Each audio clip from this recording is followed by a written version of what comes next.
اعوذ باللہ من الشیطان الرجیم بسم اللہ الرحمن الرحیم اللہم صلی علی محمد وآل محمد۔ شروع رب ذوالجلال کے بابرکت نام کے ساتھ جو دلوں کے راز خوب جانتا ہے۔ السلام علیکم ویورز، میں آپ سب کو اپنے یوٹیوب چینل وظائف الاعمال میں خوش آمدید کہتا ہوں اور امید کرتا ہوں کہ آپ سب بھائی خیریت سے ہوں گے۔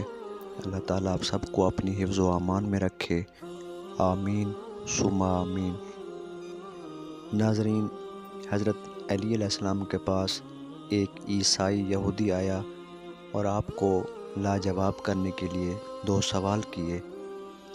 آپ علیہ السلام یہ بتاؤ، وہ کون سی چیز ہے جو ہم دیکھتے ہیں لیکن اللہ نہیں دیکھتا؟ اس یہودی نے حضرت علی علیہ السلام سے دوسرا سوال کیا کہ آپ یہ بتائیں، آپ کہتے ہیں قرآن مجید میں ہر چیز کا علم ہے، وہ کیا ہے جو قرآن میں نہیں ہے؟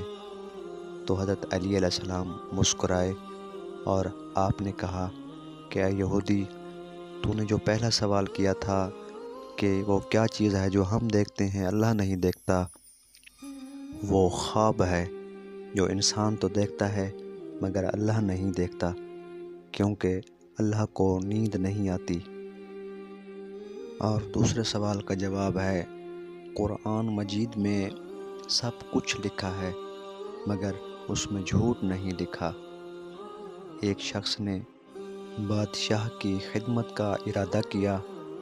بادشاہ نے کہا، جاؤ علم حاصل کرو حتیٰ کہ تم میں میری خدمت کی صلاحیت پیدا ہو جائے۔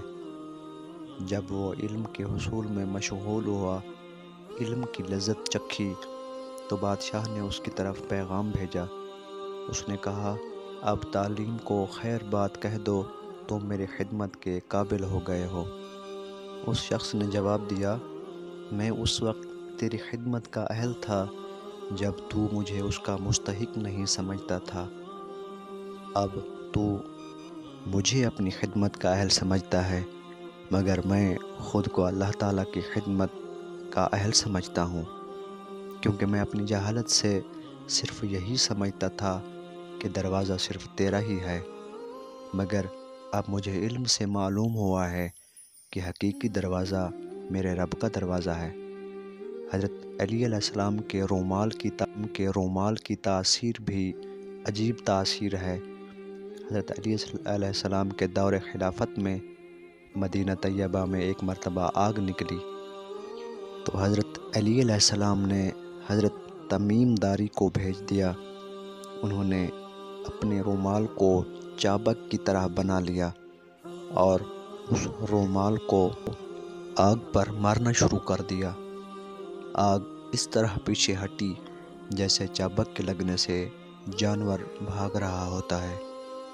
چونکہ محبوب صلی اللہ علیہ وآلہ وسلم کی ان کو دعائیں تھیں، اس لیے اللہ تعالیٰ نے اس کپڑے میں ایسی تاثیر رکھ دی کہ اس کی برکت سے آگ ہٹتی ہٹتی جہاں سے آئی تھی بالآخر وہیں پہنچ گئی۔